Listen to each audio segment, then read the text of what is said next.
qui devait sortir docteur de la loi, qui devait sortir érudit, très instruit, qui allait dans une haute école de formation théologique, juste pour comprendre la loi mosaïque, juste pour persécuter les croyants en Jésus-Christ, défenseurs de la loi.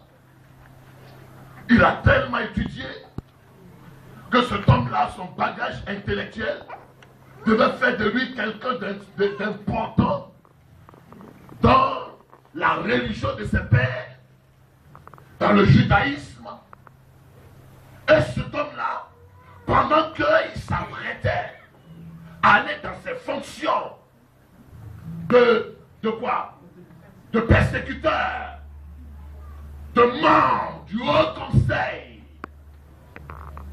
du Sanhédrin, quelqu'un qui avait son épée en vue d'appliquer la politique du Sanhédrin, parce que c'était une instance assez politicienne qui soutenait la politique du colon romain et qui faisait l'apanage entre la religion et la politique.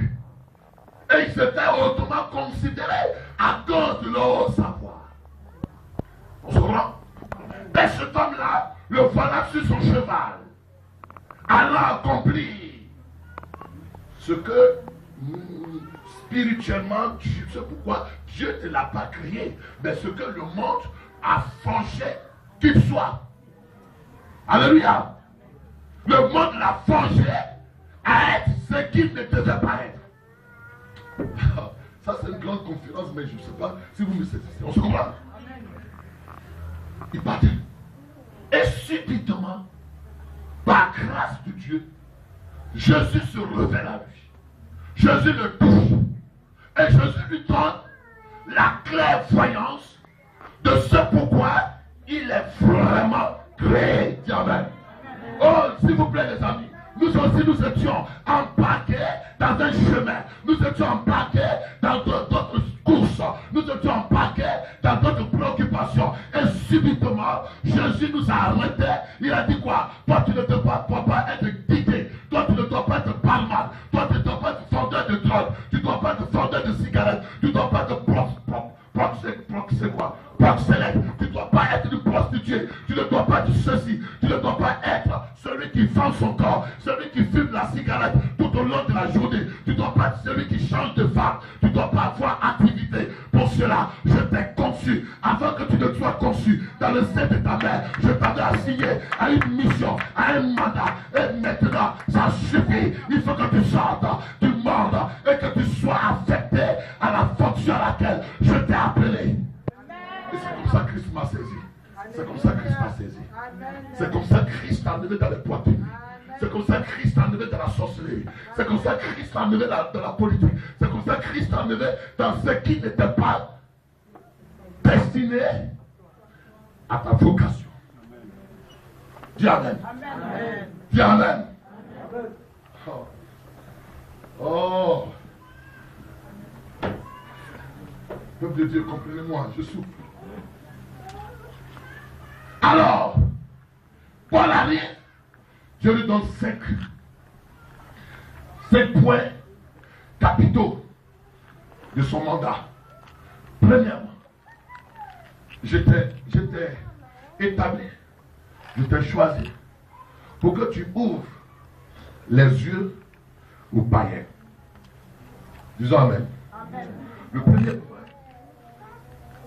de l'Église, de ce pourquoi on est assis ici, de ce pourquoi on est rassemblés dans l'église, de ce pourquoi Christ nous a sauvés, c'est pour que toi et moi, désormais nous ayons pour mandat d'ouvrir les yeux aux païens. Tu comprends? Pourquoi? Parce que selon 2 Corinthiens 4:4, les gens, ils marchent, mais ils marchent aveuglés. Ils marchent dans l'obscurantisme spirituel. Ils marchent, leur intelligence n'est pas ouverte. Leur intelligence est enténébrée. Ce qui est bien, ils appellent ça mal. Et ce qui est mal, ils appellent ça bien. Ils sont remplis de ténèbres. Et ces ténèbres-là leur ont enveloppé les yeux. Ils ne peuvent pas comprendre les choses du royaume. Et notre mission, la mission de Paul, c'était d'enlever les hommes dans la cécité spirituelle, dans l'aveuglement spirituel. Amen. Puisque tu me comprends? Et ça fait partie de la mission de l'Église. Parce que vous allez voir, je l'ai dit le mardi dernier, vous allez voir que des gens, ils sont assis dans l'église. C'est vrai, ils savent que l'église, c'est l'église. Mais en réalité, leurs yeux spirituels ne sont pas ouverts sur les réalités du royaume de Dieu. Amen. Les gens sont là pour ce moment. C'est comme quelqu'un il dit comme ça. Et puis ça me dit, et puis ça lui donne des mots Dieu. Il peut dire, mais il ne comprend pas. Amen. C'est pas ce que vous voyez. Et dans l'église, il y a plusieurs comme ça qui voient, mais qui ne voient pas. Amen. On se comprend? Et le devoir de l'église, c'est d'amener les uns et les autres à sortir de l'aveuglement spirituel pour être éclairés par la parole de Dieu. C'est pourquoi il ne condamne pas. C'est pourquoi il ne juge pas. C'est pourquoi il n'humilie pas. Parce que si aujourd'hui Dieu t'a fait grâce de voir et de voir de façon distincte, d'avoir la clairvoyance de la parole de Dieu, de la comprendre, c'est une grâce de Dieu. Et notre devoir, le devoir de Raïssa, de Larissa, le devoir de Étienne, le devoir de ma soeur, le devoir de chacun, c'est d'aider son frère, sa soeur, à sortir, à faire tomber les écailles spirituelles de ses yeux. Parce que si l'église a du mal à démarrer, si l'église a du mal à avancer, si l'église a du mal à atteindre les objectifs, c'est parce que dans son sein, il y a plusieurs dont les yeux sont aveugles. Est-ce que vous me croyez? Amen. Il y en a qui me voient. J'ai fait exprès pour m'habiller aujourd'hui en tout rouge. Ça veut dire que c'est grave aujourd'hui même. Pour m'habiller comme ça, il y en a qui me voient, mais il y en a qui ne me voient pas. Il y en a qui n'ont pas la révélation. Ils n'ont pas la révélation de qui tu es.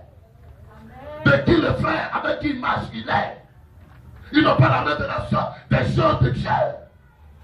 Ils jugent par la vue. Ils jugent par le sens. Ils jugent par la connaissance. Mais Dieu veut que pour les choses du royaume, nous ayons la révélation et que nous ne voyons pas avec les yeux humains, mais que nous voyons les choses du royaume avec les yeux du royaume. Amen. C'est d'abord ça qui va nous aider. Amen.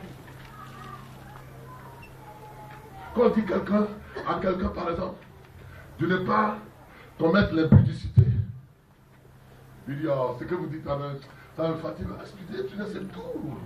C'est trop doux, ça, est-ce que quelqu'un peut laisser? Pas laisser.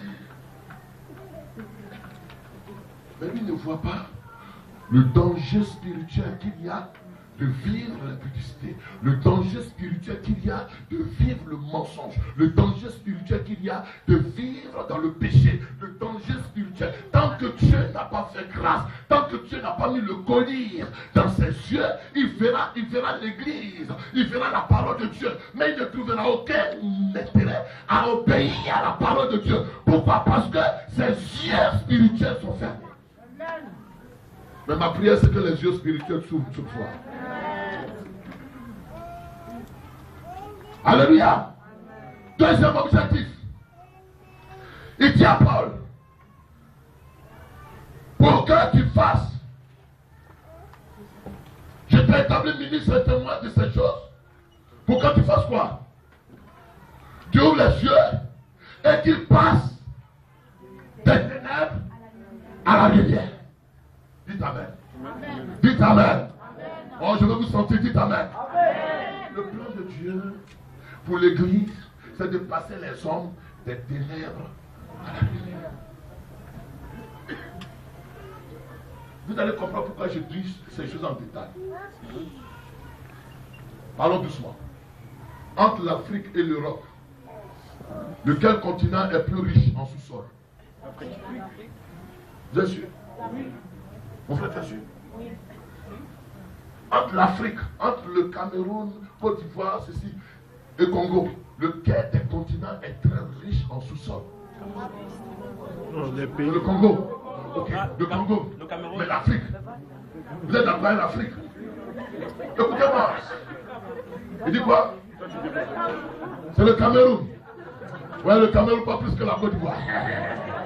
Alléluia.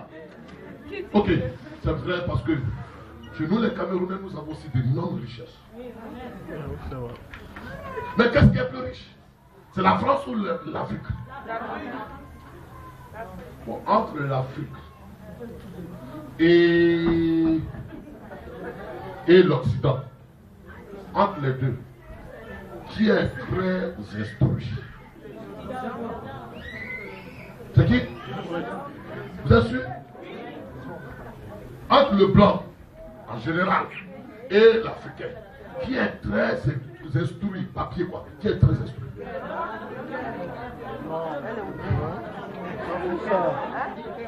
Bon, qui a été premier instruit? Qui a été le premier instruit? Comprenez-moi. Que, vous voyez bien? Comprenez-moi. Je suis sérieux. Je veux dire ce matin quoi? Je veux dire quoi? Aussi longtemps que tu es dans l'ignorance, tu ne pourras jamais atteindre ce but.